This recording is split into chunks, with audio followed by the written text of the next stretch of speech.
Olá pessoal, tudo bem? Bem, o objetivo desse vídeo é relembrar alguns aspectos que a gente no final da aula falou um pouquinho corrido, né? Na tentativa de evitar que a gente tire o espaço da aula do professor Marcos, ok? Então, eu tô voltando alguns slides aqui, reorganizei alguns também, para a gente conversar um pouquinho, tá?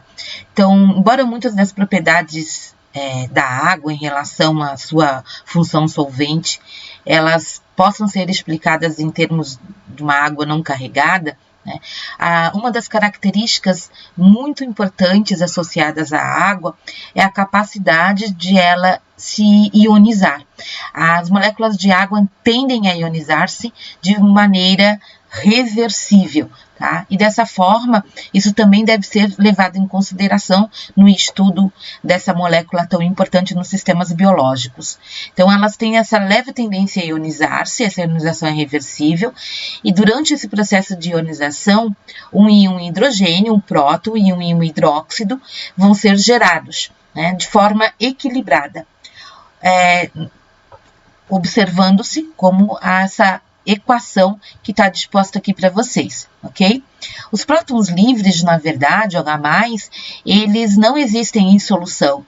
Normalmente, esses íons hidrogênios, ao serem formados, eles imediatamente são hidratados e formam os íons hidrônios. Então, a fórmula correta de ionização da água seria essa aqui de cima. Mas, de maneira a simplificar essa fórmula, se utiliza e se observa constantemente a fórmula H2O, dissociando em em prótons H+, e também em hidroxila OH-. Tá? Desde que essa ionização ela é reversível, ela também então vai ser crucial para o papel da água na função celular. Tá? Então, exatamente por causa disso, a gente vê nesse processo de dissociação que a água ela tem um caráter anfótero.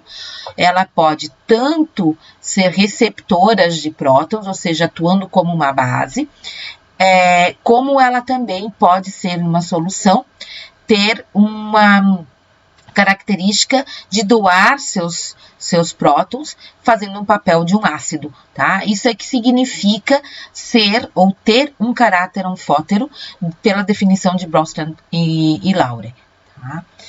O que a gente... Isso também pode ser observado nesse próximo slide aqui, né? Onde a gente vê exatamente isso, né? A função, nesse caso, servindo como uma base na formação do H+. Tá? Do íon hidrônio, esse processo de conjugação, essa fórmula correta, né, de formação. Bem, exatamente porque, né, existe essa possibilidade de fazer ionização, a gente sabe que nós temos a capacidade de fazer a medição desse padrão de ionização, tá?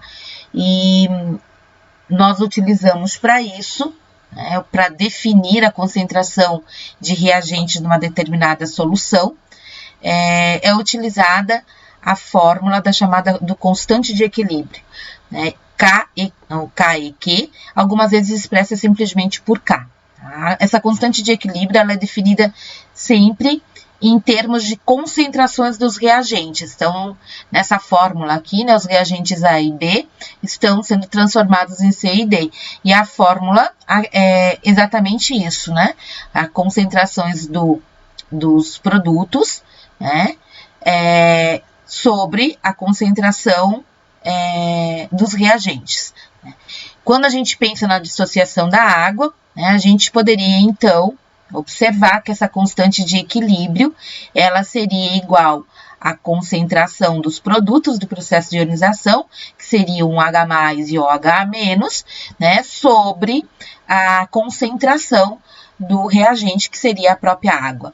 Essa constante de equilíbrio, ela é fixa, tá? e ela é característica para qualquer dada reação química numa determinada temperatura. Então, é importante saber que isso pode variar em relação à temperatura ambiente. A constante de equilíbrio define a composição final, então, da mistura no equilíbrio, independente das concentrações iniciais dos reagentes e também dos produtos.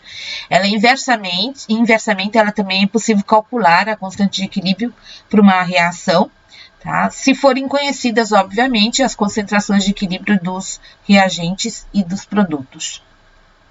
Bem, o grau de ionização da água no equilíbrio, ela mostrada então por essa fórmula, tá? Pode ser vista, tá? E lembrar que o grau de ionização da água no equilíbrio, ele é baixo, a 25 graus, a gente tem normalmente somente 2 entre 10 na 9 moléculas de água pura sendo ionizadas a cada minuto. A concentração de água a 25 graus é 55,5 molar, tá? Identificada ou dada por essa fórmula aqui, tá? Usando a massa molecular. Essa concentração, ela é essencialmente constante, e pode ser, então, utilizado esse valor 55 molar para substituir lá na forma da constante elétrica, né, da constante de equilíbrio, desculpa. Quando a gente faz a substituição, né, e fazendo o rearranjo dessa fórmula, isso torna a fórmula assim, 55, isso aqui vai estar dividindo, vai para lá multiplicando, né? Então, a gente tem 55,5 molar vezes a constante de equilíbrio igual a concentração de H+, vezes a concentração de OH. Isso dá origem ao que a gente chama de KW. O KW designa, então, esse produto da constante de equilíbrio vezes 55,5 molar. E é o produto iônico da água a 25 graus centígrados. O valor para a constante de equilíbrio da água, ele é determinado por medida de condutividade elétrica da água pura. E ele é um valor também constante, que é de 1,8 vezes 10 na menos 16. Substituindo, então, esse valor nessa fórmula inicial, tem esse valor do produto iônico da água, que é 1 vezes 10 na menos 14 por molar ao quadrado. Tá? De outra forma, e é bom e importante lembrar, que esse produto da água, que a gente chama de KW, tá? Ela é a base para a escala de pH. Tá? É o meio conveniente de designar a concentração de H+, e também, portanto, de OH- em qualquer solução aquosa. Quando existe concentrações iguais, e lembrando, né, que se esse KW é 10 na menos 14, né, como é que da onde surge? Se existir concentrações iguais de H+ e de OH, numa água pura, por exemplo, tá, a gente chega à conclusão que as concentrações de H+ e OH na água pura são de 10 na menos 7. Né? E nesse caso, a solução está em pH. Qual a concentração dos íons hidrogênios? É exatamente 1 vezes 10 na menos 7, assim como é o caso dos íons OH-. Sendo assim, o que pode se observar, né, é que a água pura, ou a solução neutra de água, você tem uma concentração equimolar, né, dos H+ e OH de 10 na menos 7 mol por litro. Numa solução ácida, a concentração de H+ será sempre maior, então, do que 10 na menos 7 mol. Consequentemente, a de OH será menor do que 10 na menos 7 mol por litro. Já as soluções básicas, também ditas alcalinas, terão concentrações de H+ menores do que 10 na menos 7, enquanto que a concentração de OH será maior do que 10 na menos 7. Bem, como a gente observa, então, a concentração desses produtos da ionização, principalmente a concentração de H+, né, ela é essencial para a gente chegar ao que a gente conhece como pH de uma substância, ou potencial hidrogeniônico. O pH, na verdade, é um meio conveniente de expressar cada uma dessas concentrações, e é uma escala logarítmica, que mede o grau de acidez, então neutralidade ou alcalinidade de uma determinada solução. Esse pH, ele vai variar, né, de acordo com a temperatura, com a composição de cada substância. Né? E, normalmente, o que a gente observa, né, é que esse P do pH, na verdade, ele é um símbolo, né, que está associado à fórmula química do pH, e esse P, ele significa logaritmo negativo da concentração ou de H+, de uma determinada solução. Bem, como é que a gente faz, como a gente faz o cálculo, né, para um pH? O pH, ele é definido como o log, né, negativo, como a gente já falou anteriormente, da concentração de H+. Para uma solução neutra, a 25 graus, né, na qual essa concentração de íons hidrogênios é exatamente aquela de 1 vezes 10 na menos 7, o pH pode ser calculado, e aí o que a gente nota, né, fazendo a substituição, é que você tem um pH, né, de 7. Notem que esse valor 7 para o pH neutro, ele não é um número escolhido do nada, né? Assim, brotou magicamente. Nas escalas de pH, esse número, ele é derivado desse valor absoluto do produto iônico da água, 25 graus. Tá? Então, aqui nós temos algumas relações importantes que a gente observa quando vê essa tabelinha aqui. Tá? Lembrar que o pH, então, ele é uma medida tanto da concentração, fala-se na concentração H+, mas de forma indireta a gente chega à concentração de OH. O pH 7, ele determina a 25 graus uma relação de igualdade entre as concentrações de hidrogênio e as concentrações do OH, tá? Quando você tem pHs mais baixos, você vai ter um aumento na concentração dos H+, e uma diminuição na concentração do OH-, tá? Quando você tem pHs mais altos, ou chamados pHs alcalinos, você terá ao contrário, um aumento na concentração de OH na solução e uma diminuição na concentração de H+, tá? Essa relação é importante e interessante, e como a concentração do OH e do H, ele tem que ser de 10 na menos 14, ou seja, o pH seria de 14, a soma, né, sempre será em torno de 14, que é o que está mostrando aqui, ó. Quando o pH é 1, tá, a concentração de íons H+, é 1 vezes 10 na menos 1. Consequentemente, a concentração de íons OH-, ou a pressão, né, concentração é 1 vezes 10 na menos 13, tá?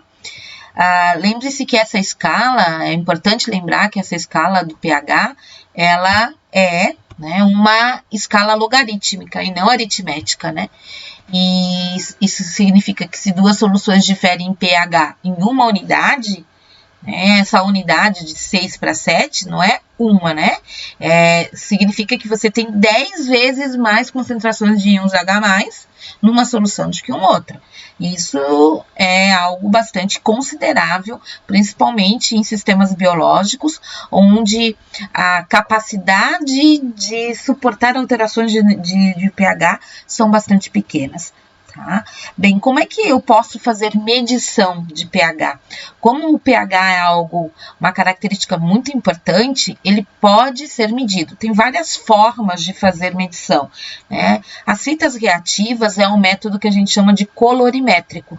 Ele usa, como essas aqui, poderíamos utilizar substâncias contendo fenolftaleína, vermelho de fenol. Essas normalmente estão embebidas em tornassol, sol, tá? E o que a gente vai observar que uma vez associadas a uma determinada solução, elas modificam sua cor de acordo com a acidez. E essa cor, ela pode ser passível de ser observada aqui, né? Sempre vem uma escala colorimétrica para a gente identificar qual seria, então, o pH daquela solução.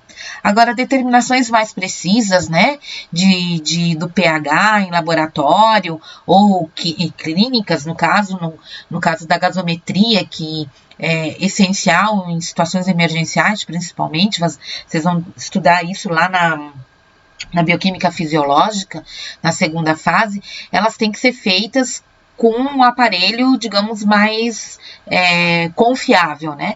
E esse aparelho são esses pHmetros da vida. O que é um pHmetro? Um pHmetro, você tem um eletrodo, eu passei bem rápido naquele dia, né? Vamos voltar. Ele é um eletrodo de vidro que é sensível a concentrações de íon H+, e ele é insensível a concentrações de qualquer outros cátions que possam existir numa determinada solução, como sódio, como potássio, qualquer outra coisa, tá? Então, normalmente, o sinal do eletrodo de vidro, ele é colocado numa solução, primeiramente, de um pH conhecido, tá? E, posteriormente, numa solução teste. E aí, o pHmetro, ele faz essa comparação e te indica o possível pH da solução, certo? Então, é um método, obviamente, bem mais confiável do que os medidores colorimétricos, como esse papel de tornassol. Nessa figura, a gente consegue visualizar também, né, um conjunto, né, de exemplos com os seus respectivos pHs. Então, notem que o pH do estômago, né, ele está em torno de pH 2, 3, né? O pH da banana em torno de pH 4, o pH do sangue gira em torno de pH 7.2, 7.4, a água pura, que é o pH 7, tá? Então, nós temos, basicamente, pode-se medir o pH, utilizando esses métodos, então, de todas as substâncias, tá? A maioria dos nas nossas células, no líquido extracelular, o pH, ele é um pH ligeiramente, o que vocês acham? Básico ou ácido? Imaginem, vamos imaginar, tá? De uma maneira geral, a gente vê, tá, que no líquido, a gente tem, como lá nos hepatócitos, por exemplo, no líquido intracelular, a gente tem um pH que gira em torno de 6,9. É sempre muito próximo à neutralidade, tá, gente? No plasma sanguíneo, como eu falei, em torno de 7,2, podendo em média 7,4, podendo variar de 7,35 a 7,45. O leite da maioria dos animais, ele tem um pH mais ácido, mas o leite humano, ele tem um pH 7,4. A nossa saliva varia. Pode ter um pH mais ácido, geralmente quando a gente não está comendo, em torno de 6,4, ou pode chegar a um pH 7. A urina da mesma forma, geralmente a urina tem um pH 5,5 a 6,5. Isso acontece, essa variação, né, ao longo do corpo, acontece principalmente porque o pH, ele afeta a estrutura e a atividade de uma grande concentração de moléculas biológicas. E dentre, né, essas moléculas, aqui uma das mais afetadas são as proteínas. Então, as proteínas, elas podem ser desnaturadas, né? E quando você tem alterações bruscas no pH. Principalmente aquelas proteínas, principalmente a gente observa essa importância da manutenção do pH na manutenção da atividade catalítica das proteínas que são enzimas, né? E isso mostra também a importância de você controlar o pH no corpo humano através de pH de sangue e o pH de urina. Tá? Então, esse gráfico demonstra um pouquinho, né, dessa relação da velocidade catalítica, da capacidade catalítica das enzimas, né, e de como elas agem na reação com o pH. Toda enzima apresenta um pH ótimo. Tá? O pH, por exemplo, da lipase é em torno de 4 a 5, a lipase estomacal, ela funciona de forma absurdamente, digamos, o máximo dela quando está nesse pH. Se altera demais, vejam que baixa a velocidade. Se baixa fica menor o pH do que isso, ou maior, a gente tem alteração na atividade catalítica. Né? Sei lá, a maltase é uma molécula enzimática que a gente tem lá no nosso duodeno, né? Lá, aqui ela já funciona melhor em 6.1, 6.8, e assim sucessivamente. Tá? Então, nós temos uma alteração da atividade de uma série de moléculas, principalmente proteínas, quando você tem alteração de pH. Tá? Por isso a importância de você visualizar. Além das proteínas, nos sistemas biológicos, a gente não pode esquecer, né, que a água, ela é a base do nosso estudo, ela é também essencial, né? A água, ela é necessária nos sistemas biológicos, e os sistemas biológicos se organizam e necessitam da participação efetiva dela e de outras proteínas, de outras moléculas, como tantas outras substâncias que podem ser ácidas ou podem ser básicas. Tá? E exatamente por isso é importante que a gente lembre que todos os ácidos em solução aquosa, eles tendem também a se ionizar. Tá?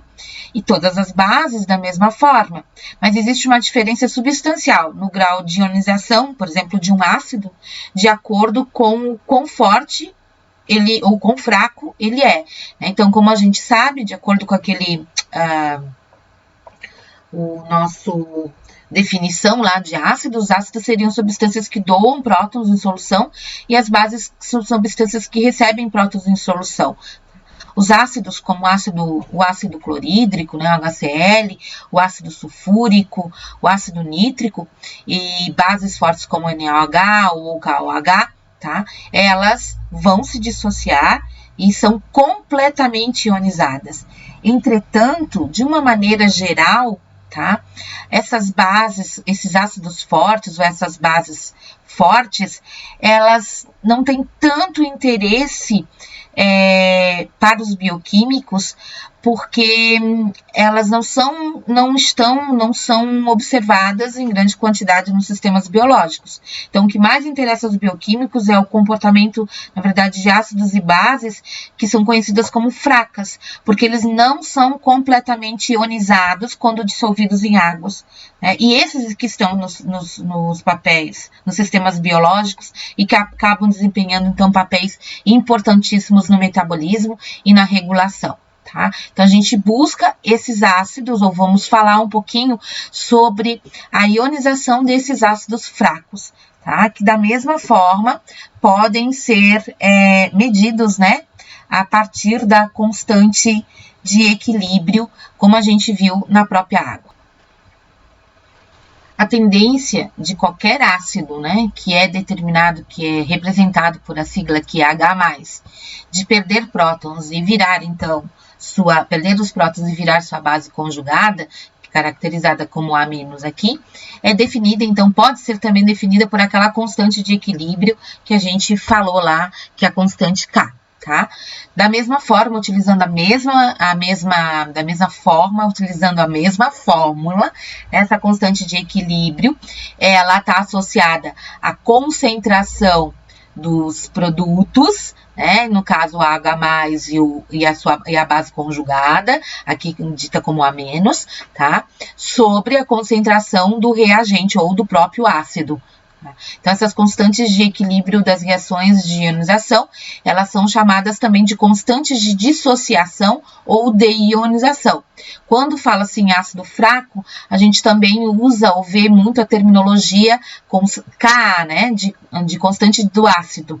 Tá? Lembrando que esses ácidos fracos são assim chamados porque eles se dissociam parcialmente. Então, existe quase que um equilíbrio, né? O ácido e a base conjugada, eles coexistem em equilíbrio. tá? Ao contrário no que a gente aconteceria quando se fosse um ácido forte, né? Quando que ele todo estaria completamente dissociado.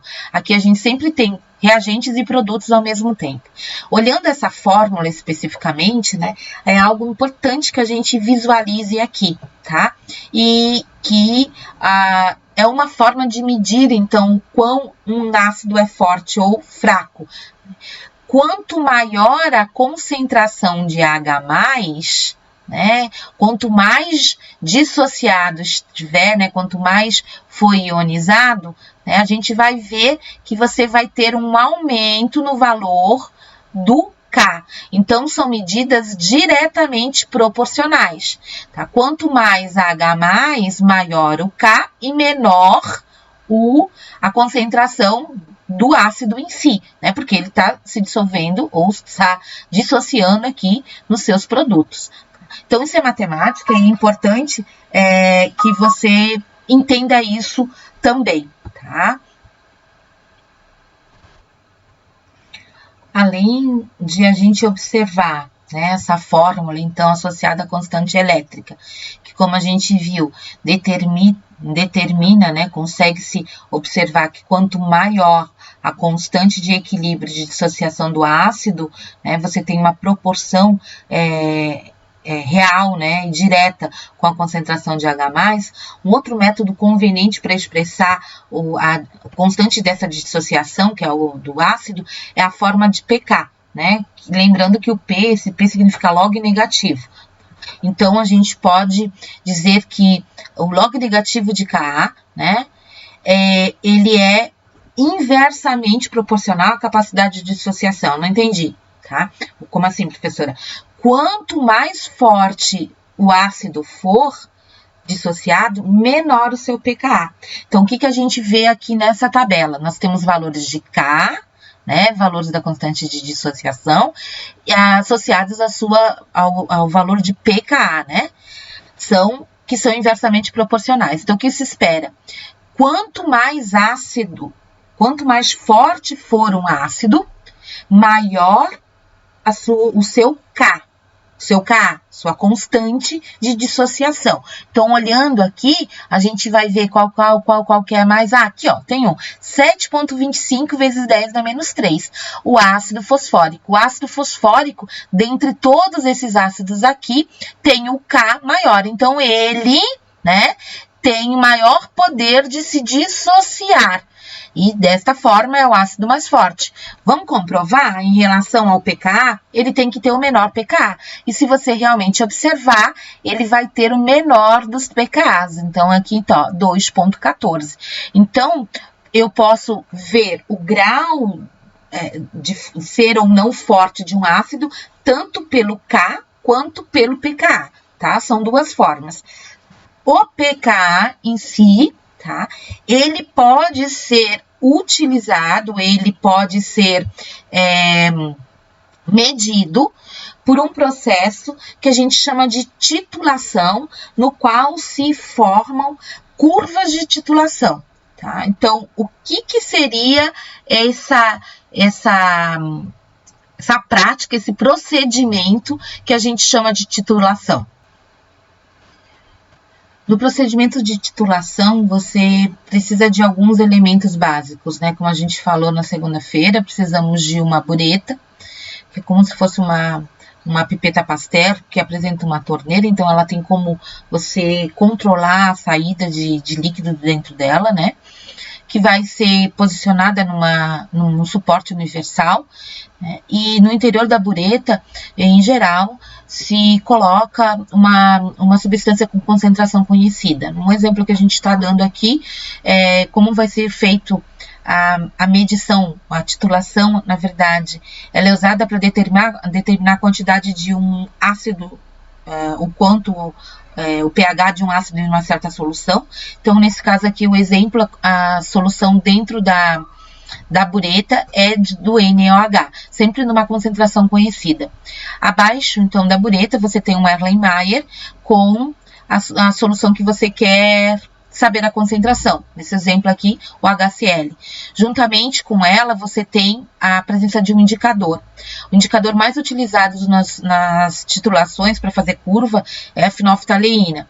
A fenolftaleína, ela vai fazer uma mudança, né? Ela é colorimétrica e ela, quando você atinge um patamar, que a gente já explica, você vê ela alterando a sua cor, tá? De uma forma geral, tá? O que vai acontecer é que, aos poucos, você vai liberando o conteúdo do NaOH. Lembrando que esse ácido em solução, ele já tem, né, um grau de dissociação. Então, assim que o NaOH começa a ser liberado, tá, aquele OH vai se juntar ao H+, né, no caso aqui do HCl, e vai formar água. Depois, aos poucos, nessa continuação, né, da pipetagem, você vai ter que todo o H+ será consumido. E, nesse caso, você tem um meio de equilíbrio aí, né? Depois disso, todo o H que for adicionado, ele vai provocar uma alteração forte, né? Porque não tem mais como ser, entre aspas, tamponado, né? E aí, nesse caso, você vai ver uma mudança na cor da fenolftaleína. E nesse momento, você vai ter o fechamento da torneirinha aqui, e você vai, então, utilizar uma fórmula que usa, né, a concentração conhecida do NaOH e o quanto de solução que foi necessária para fazer ou ter-se esse ponto de viragem. Tá? A titulação permite que se construa essas curvas de titulação, né? As curvas de titulação, elas são um gráfico, na verdade, que expressam, né? Se vocês observarem aqui, num dos seus eixos o pH, e noutros deles o volume por ml da base forte que normalmente foi utilizada durante o processo de titulação. Nessa curva especificamente, a gente tem determinados ou demonstrados, né, a curva de vários ácidos que foram medidos e que foram colocados nesse mesmo ponto, né. Independente do tipo de ácido, que não nos cabe aqui falar sobre eles, vocês notem que todas as curvas, elas têm uma forma meio que idêntica, né? E essa identidade em relação à curva, ela demonstra exatamente que você tem uma lei ou uma relação fundamental que ocorre durante esse processo de titulação, que foi a que eu comentei anteriormente, né? Que você tem, em geral, primeiramente, antes mesmo da adição da NaOH, o ácido, ele já se encontra parcialmente ionizado, num valor, inclusive, que pode também ser calculado pela sua constante de dissociação, e que à medida que ele vai recebendo o NaH, ele vai, essas moléculas, esse íon OH menos, ele adicionado, ele vai se combinar com alguns íons livres e H+ na solução para formar água. E isso vai modificando muito pouco, a água vai se ionizar também, né? E isso modifica muito pouco o tal do pH, né? Porque o que a gente vê é que existe uma quantidade que satisfaz o equilíbrio da reação. À medida que você continua adicionando o NaOH e os H+, eles vão sendo removidos, né, nós vamos ter uma modificação. Então, no ponto central, existe sempre uma região da curva, se a gente observar aqui, aonde você nota que há uma alteração muito pequena no pH. Nesse ponto central da titulação, você tem o que a gente chama de pKa da solução. Então, as curvas de titulação, elas são associadas ou revelam o pKa dos ácidos e também a modificação no pH durante esse processo de titulação. Nesse ponto, né, aonde você consegue estabelecer o pKa, ele é igual ao pH, mas o que acontece? Existe nesse ponto central da titulação, metade desse ácido, ele foi ionizado. Então, a gente tem metade do ácido e metade do ácido original, tá? E metade dos seus produtos. que seria o H+, e a sua base conjugada. Então, nesse ponto central, tem uma relação muito importante que é estabelecida. O pH dessa solução é equimolar. Concentração de H+ é igual ao da base específica. Tá? Posteriormente, a gente nota que a tendência com a colocação do mais no NH é de o pH subir, ou seja, ele virar alcalino. Tá? Esses pontos aonde você tem a tendência a subir é aquele tal do ponto de viragem, né? A zona de viragem, aonde você deixa aquela solução de ser ácida para ela ser base. Esse pKa, né?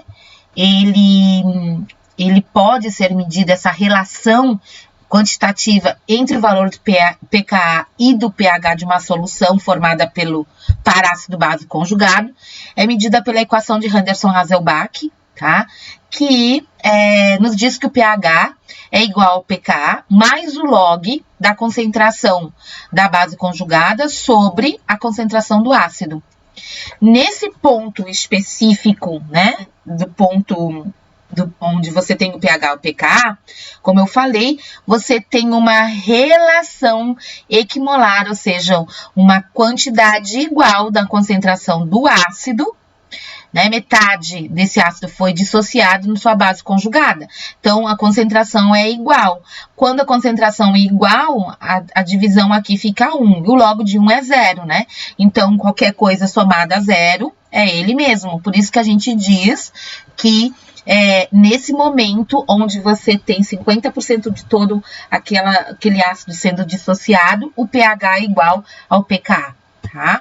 Então, a equação de Henderson-Hasselbalch, ela é usada para predizer essas propriedades das soluções que contêm esse parácido base conjugado e usada para controlar o pH das misturas da reação, que é o que eu acabei de falar para vocês, né? Essa fórmula, ela vem daqui, tá? Da constante de dissociação. Lembra da constante de dissociação que a gente falou? É um rearranjo daquela fórmula, né? Então, aquela constante era a concentração dos reagentes dos produtos sobre o reagente, rearranjando para saber qual que era a concentração de H+, que é o pH, né? A gente teria o Ka do ácido sobre a base conjugada e para simplificar, se utiliza a questão do log, né? Para chegar na fórmula do Henderson-Hasselbalch, tá? Então, voltando lá à curva do pH, a curva de titulação, né, mostra realmente que nesse ponto central, o pH é igual ao pKa. Então, a gente sabe que nesse ponto nós temos, como está demonstrado aqui em relação ao ácido acético, né? Num primeiro momento ele já tem uma base de dissociação, então ele já tem um determinado pH, o pH já é um pouco ácido. À medida que você vai adicionando o OH, você tem essa combinação com H+, até que você tenha 50% de dissociação. Então, nesse ponto específico, a concentração do ácido acético é igual à da sua base conjugada, que é o acetato, né? E aqui, então, nós temos o pH, que é o pH da solução, nesse caso, em torno de 4 ponto alguma coisa, tá? E que pode ser calculado pela equação de Henderson-Hasselbalch lá. Posteriormente, que nota-se, né, nós vamos ter, aos poucos, somente a formação, lá no final, do ácido acético, tá? Nesse ponto, onde você tem próximo a essa igualdade de pH e pKa, nós temos uma região que a gente chama de região de tamponamento, tá? Essa região de tamponamento é uma região onde você tem resistência na mudança de pH. Mesmo adicionando quantidade tanto de H+ ou de OH, você teria essa permanência do pH numa faixa absolutamente estreita. Então, nesse momento, a gente diz que aquela solução, ela está agindo como uma solução tampão, tá? Fora dessa região de tamponamento, o que a gente vê é que o pH é menor, né? O que a gente vê que o pH, quando ele é menor que o pKa, nós vamos ter mais moléculas de H+ presentes. Então, a gente tem maior concentração do ácido conjugado. Já Quando o pH é maior que o pKa, né, então acima, nós temos uma diminuição de H+, né, o H+ fica ausente, a gente vai ter uma maior concentração da base conjugada, certo? Sendo assim, voltando a essa questão da região do tamponamento, né, nesse momento a solução serve como uma substância tampão. O que seria essa substância tampão? A substância tampão, ela é sempre composta por um ácido fraco e a sua base conjugada. Então, exatamente nesse ponto onde o ácido fraco, ao receber OH, tem formação de água, então é neutralizado, e no momento em que a própria base, ao receber o H+, né, da dissociação, ela também é neutralizada formando o ácido. Então, esse pontinho aqui é o que a gente chama de tampão, tá? As soluções tampões, elas são muito importantes, tá? Porque permitem, então, essa resistência a pequenas variações de pH, mesmo após modificações ou adições de ácidos ou bases dentro de uma solução. Normalmente, a faixa de pH, além da faixa de pH, a efetividade de um sistema tampão também depende da concentração do próprio tampão. Quando a concentração for muito baixa, o poder tamponante tende a também ser baixo.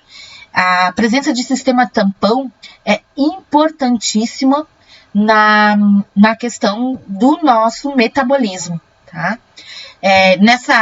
Nessa figura, a gente vê esse gráfico, que é o gráfico metabólico, o chamado painel do metaboloma de uma célula humana, né?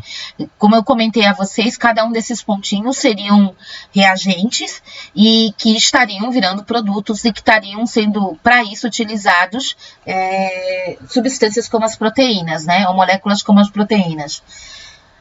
Como dito anteriormente, né, a presença de um sistema tampão é essencial no nosso corpo exatamente para manter o metabolismo ativo, para evitar mudanças bruscas na faixa de pH das enzimas, porque pequenas alterações nesse pH produzem grandes mudanças na velocidade dos processos e, obviamente, isso acaba sendo complicado. Tá?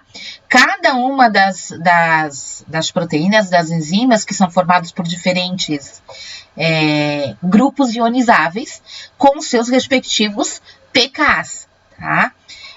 Então, por exemplo, quando a gente fala dos aminoácidos especificamente, vocês vão ter aula sobre aminoácidos na semana que vem. Vocês vão ver que tanto os grupos aminas quanto carboxilas, grupos aminas e carboxilas protonados dos aminoácidos, e também grupos fosfatos dos nucleotídeos, eles podem agir como ácidos fracos, né? E o seu estado iônico também é determinado, então, pelo pH do meio circundante, certo? Dessa forma, o que a gente vê é que os sistemas biológicos, eles dependem, o seu funcionamento depende de um processo de tamponamento bastante eficiente, tá? Em organismos multicelulares, o pH dos fluidos, tanto intracelular quanto extracelular, é estreitamente regulado. E o controle do pH, tanto das células quanto desses fluidos extracelulares, ele depende dos chamados sistemas tampões. Por que se precisa de sistema tampão? Um sistema tampão é necessário porque o corpo, né, o processo metabólico, ele é produtor contínuo de ácidos. Tá? O gás carbônico, que é liberado pelos pulmões, né, que é produto, né, do metabolismo da respiração celular, e que é liberado pelas células, ao se dissolver na água, ele forma um ácido, que é o ácido carbônico, e que vai, uma vez sendo formado, já vai se dissociar no seu íon hidrogênio. Existem outros ácidos derivados de outras fontes, que não o próprio gás carbônico, que são conhecidos como ácidos voláteis, né? Provém, por exemplo, do metabolismo da contração, da respiração também, quando, por exemplo, a gente faz exercícios e usa o metabolismo anaeróbico, né? O ácido lático, por exemplo, em situações da própria alimentação, trazem ao nosso corpo principalmente alimentos ácidos. Então, controlar essas mudanças de pH é essencial, tá? A manutenção desse equilíbrio entre ácido e base no nosso corpo, ele envolve, então, um chamado sistema tampão. O sistema tampão, ele atua em conjunto com órgãos, como o caso dos pulmões e também dos rins.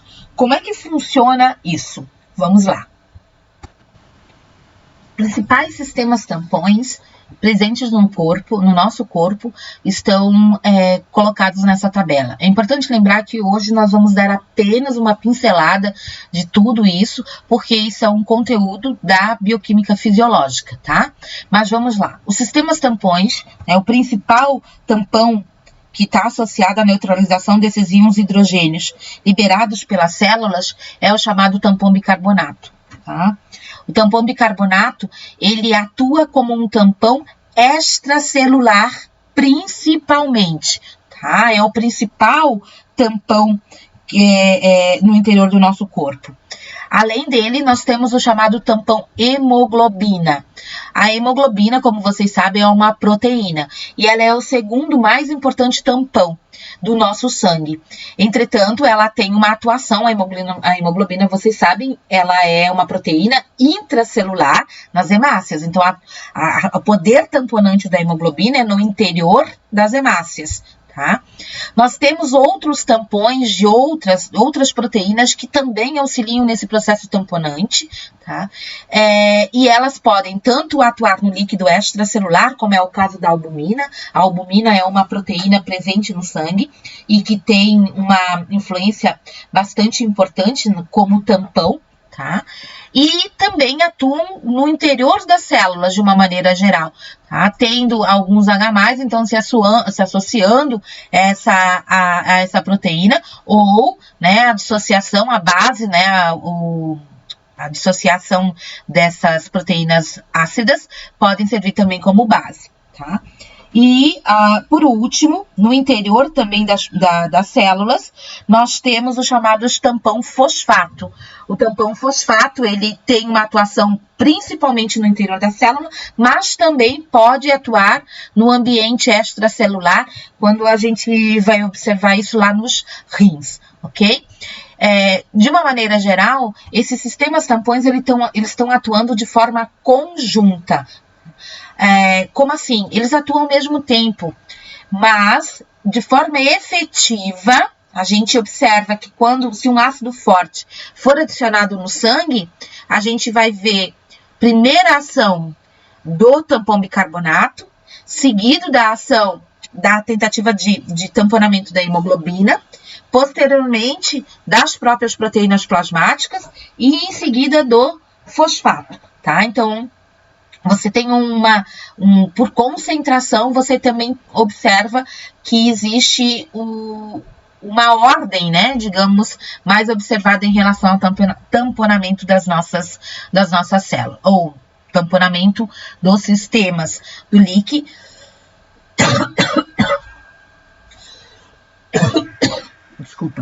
que é do líquido intracelular, ou do leque, que é do líquido extracelular. Essa figura, ela foi extraída do Baines, Dominizak, eu acho que é isso, tá? Que é um livro de bioquímica médica, e ele mostra um pouco essa atuação, ou a base do que a gente chama de equilíbrio ácido-básico no nosso corpo, tá? Da onde que vem, né? Então, o que a gente nota aqui? Que as nossas células, os nossos tecidos, eles estão produzindo continuamente íons hidrogênios. Esses H+, eles são liberados no sangue, tá? E eles têm um caminho que é importante notar aqui, que é o rim, tá? O que a gente vai observar? Os rins, eles excretam, eles estão associados à excreção do H+, do excesso de H+ produzidos durante o metabolismo. Tá? Então, a maioria do H+, que é advindo do processo metabólico, vai até o rim e lá ele é excretado. E é por isso, por exemplo, que a nossa urina, ela é normalmente mais ácida, né? Em torno de pH 5,5, 6,5, como a gente falou anteriormente, tá? O que a gente nota aqui?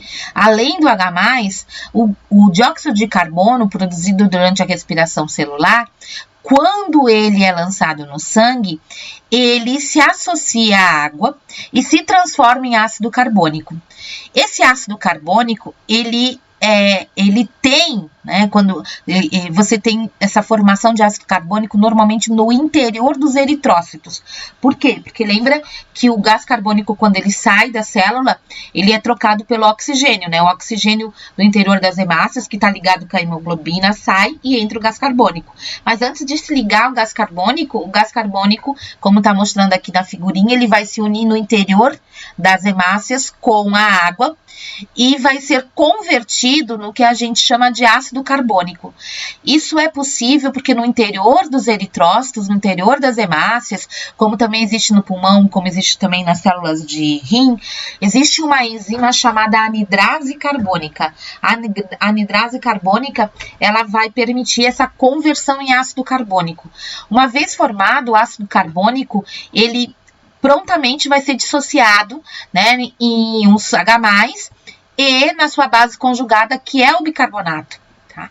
Esses íon H+, do processo de dissociação, inclusive ácido carbônico, a gente vai encontrar absurdamente muito pouco, porque ele geralmente está se dissociando continuamente. Esses H+, no interior das próprias hemácias, eles já são tamponados. Por quê? Eles são tamponados pela hemoglobina. Então, eles se ligam à hemoglobina, tá? E o bicarbonato, ele vai ser liberado da hemácia e vai cair na circulação sanguínea, sendo transportado pelo sangue, e lá ele serve como um tampão também de outros íons que porventura H+, que porventura tenham sido produzidos no metabolismo. Tá? Então, o bicarbonato, a principal fonte de transporte do CO2 dos nossos tecidos pro pulmão, não é a hemoglobina, mas sim o bicarbonato. Tá? Então, o que vai acontecer é que quando chegar, né, esse bicarbonato vai lá pro rim, ele é filtrado e reabsorvido sempre, tá? Lá na medicina bioquímica fisiológica, a gente vai ver como é que ocorre esse processo de reabsorção. O rim também tem poder de produzir, porque ele tem anidrase carbônica, né? Se necessário, usar um pouco desse H+, e produzir bicarbonato, caso haja uma alteração de acidose, por exemplo, no corpo, que é muito comum quando numa situação de descompensação de diabetes, né, a gente pode ter uma acidose metabólica ou um alcoolismo, a gente pode ter, pessoas alcoólicas pode ter um processo de acidose metabólica também, tá? Outras formas de produzir acidose seriam insuficiências renais ou ter uma diarreia muito grande, que você perde bicarbonato nesse caso, tá? Então, o corpo ele tem que organizar para que você mantenha esse bicarbonato circulante. De forma geral, quando a gente chega lá no pulmão, esse bicarbonato, o gás carbônico que estava no interior da hemácia vai ser liberado. E aí, aos poucos, esse bicarbonato vai entrar nas hemácias novamente, vai ser convertido em ácido carbônico, e do ácido carbônico vai ser dissociado em água e gás carbônico, esse gás carbônico que a gente vai expirar. Tá? Aqui você nota, tá? Então, que o sangue e os tecidos, eles acabam realmente tendo necessidade de ter esses sistemas tampões, né? A hemoglobina aqui, o bicarbonato lá fora, para manter a atividade de todo esse processo que é essencial para a vida, que é a própria respiração, nesse exemplo que eu dei a vocês, tá? A manutenção do equilíbrio ácido-básico a partir desses sistemas tampões é essencial para que você consiga observar as coisas funcionando de forma integral no nosso corpo, como eu já repeti várias vezes. Esse esqueminha aqui, ele mostra, né, quando a gente tem uma alteração, né, da concentração desses tampões. Quando você não tem a efetivação da função dessas funções, você vai ter ou excesso de ácido ou excesso de base. O excesso de ácido provoca uma situação que a gente chama de acidose. O excesso de base provoca uma situação que a gente chama de alcalose. Tá? As duas são complicadas e causam uma série de distúrbios. na tentativa, né, de conseguir eliminar esses distúrbios, a gente às vezes necessita, já que os tampões não, por algum motivo não estão podendo ou fazendo a sua função, a gente necessita de uma resposta fisiológica dos órgãos em si. Então, eu gosto bastante desse esqueminha, porque mostra um exemplo, por exemplo, tá? Aqui nós temos, imaginem a situação onde num exercício extremo, né? A pessoa fez muito exercício, muito exercício, e começou a produzir bastante ácido lático.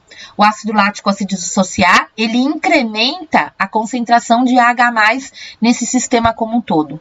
Quando isso existe, quando isso acontece, o que a gente vê é que você tem um deslocamento dessas equações para a esquerda. Como assim? O H+, ao se associar ao bicarbonato, ele vai tender a ser tamponado pelo bicarbonato e vai ser convertido em ácido carbônico. O ácido carbônico, por sua vez, ele vai se dissociar em gás carbônico e em água, e isso força, então, os nossos pulmões a aumentar a frequência respiratória. Por isso que quanto mais exercício a gente faz, a tendência é a gente começar a fazer esse processo de hiperventilação, tá? A mesma coisa acontece numa situação não compensada de diabetes, onde você também aumenta a concentração de corpos cetônicos, né? Provocando o que a gente chama de cetoacidose. No caso de uma diarreia grave, você, ao contrário de você adicionar, né, H+, você perde bicarbonato. Tá? E ao perder bicarbonato, o que vai acontecer? Você tende a compensar, né? Tirando, então, um pouco da reserva de bicarbonato lá do rim, tá? Mas, da mesma forma, o excesso de H+ vai levar, né, nesse caso, a uma hiperventilação, tá? Numa outra situação, onde você tem, por exemplo, uma doença pulmonar obstrutiva crônica, ou uma asma. Na asma, por exemplo, você, da mesma forma, você limita aqui a saída de gás carbônico, certo? Limitando a saída de gás carbônico, você amplia a concentração de gás carbônico circulante, tá? E essa ampliação do gás carbônico faz com que ele se misture com água. Misturando com água, você transforma em ácido carbônico. Transformando em ácido carbônico, você dissocia em H+ em bicarbonato e excede, então, esse componente ácido. É um dos responsáveis pela chamada acidose respiratória, tá? Certo, gente? Quando a gente está num quadro de hiperventilar, né, a causa, por exemplo, você está num processo de ansiedade extrema, ou quando você tem uma febre extrema, que você começa a hiperventilar, você força para cá também, né? E aí, o que normalmente a gente nota, né, é uma perda, né, desses H+ aqui e um processo de alcalose metabólica. A tentativa do corpo, se não der certo, né, excede aqui o bicarbonato, é tentar diminuir a frequência respiratória. Então, quando a gente está num quadro de ansiedade, a gente tem que tentar reter o gás carbônico. Por isso que é uma das técnicas que normalmente se fala, né? É começar a respirar dentro de um saquinho, né? Então, quando a gente respira dentro do saco, a gente está voltando, retornando o gás carbônico para dentro dos pulmões, retornando o gás carbônico para dentro dos pulmões. Você faz essa compensação no caso da ansiedade, tá? Certo, gente? Isso é importante que a gente entenda. E então, o bicarbonato está mostrando aqui para vocês que é uma das principais, um dos tampões principais por causa disso, tá? E que está associado muito ao tampão hemoglobina. Mas, como eu também disse, nós temos outros tampões, como o fosfato e as proteínas. Eles têm um grau de atuação maior no interior das células, tá? Então, quando você tem uma descompensação no interior, na parte externa das células, a tendência é que você possa ter efetivamente uma diferença de concentração, né, de H+, por exemplo, no processo de acidose, você tem o excesso de H+, e esse H+ tende a entrar na célula. No interior da célula, a gente tanto tem proteínas, como também tem o tal do tampão fosfato, né? Esse H+, ele é tamponado por proteínas e também pelo tampão fosfato. Durante a entrada, para que a gente possa ter a entrada, a gente tem uma troca com o potássio. Então, numa situação de acidemia, é muito comum a gente visualizar o que a gente chama hiperpotassemia. A hiperpotassemia, ela é responsável, entre outras coisas, por controlar ou por estar associada também a alterações no perfil de mobilidade, tá? Dos músculos de uma maneira geral. Tá? Então, normalmente a gente vai ver problemas de contração, respiração, dor abdominal, pode ter risco, inclusive risco de vida por causa de alteração na contração cardíaca, tá? Por causa do excesso de potássio, que é liberado numa situação de acidose. Tá? Já numa situação da alcalose, a concentração de H+ no meio extracelular ela é muito diminuída. Então, a célula ela tende a ajudar, a querer compensar isso, liberando o H+. Para isso, ela recolhe potássio, tá? E da onde que ela retira esse H+? Dessas proteínas no interior dela e do próprio ácido fosfórico, que doa, então, seus íons prótons, ou seus prótons, seus íons hidrogênios, para tentar compensar uma possível alcalose metabólica, tá? Então, o que a gente vê que, de uma maneira geral, o corpo ele está literalmente numa balança, tentando controlar a concentração de gás carbônico e de bicarbonato, que estão envolvidos no que a gente chama de acidose acidose ou de alcalose, tá?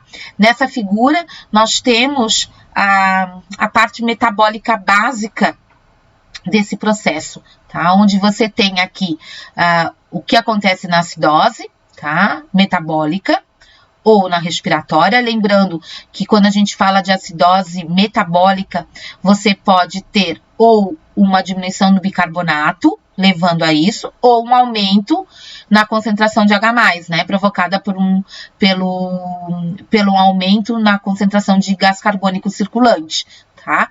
Na alcalose, você ou aumenta o bicarbonato ou diminui o H+, pela diminuição da pressão do gás carbônico circulante. Sempre que acontece isso, você tem mecanismos de resposta, tá? Para tentar, já que o tampão não deu jeito, você tem ou hiperventilação, um aumento na secreção de bicarbonato, se é uma alcalose, um aumento na reabsorção de bicarbonato, se é uma acidose, lá pelos rins. Então, os rins e os pulmões, eles funcionam também como órgãos compensadores e mantenedores disso que a gente chama de equilíbrio ácido-básico. Tá? Então, gente, é isso sobre tampão, principalmente, é isso que a gente precisa saber, ok? Obrigada, até mais!